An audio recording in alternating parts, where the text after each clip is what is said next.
My name is Miles, and this is Make with Miles Maker Mondays.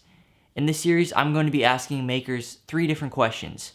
What's your favorite tool? What's the first thing that you made? And what's one piece of advice for young makers? Let's go. My favorite tool and why?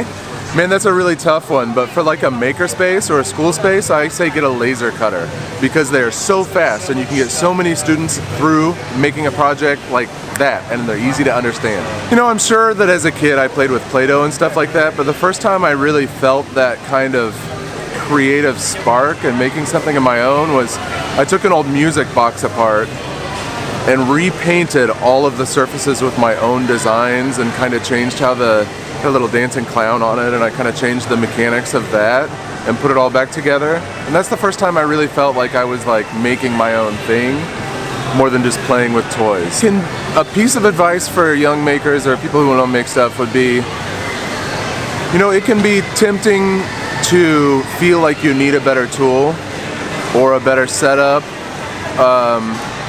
to start making what you want, but the most important part is to just start creating things and to never be discouraged by seeing people that are better than you, because there's always someone better. But you just have to be making stuff. Even if you don't feel like it's very good, you just have to keep making stuff.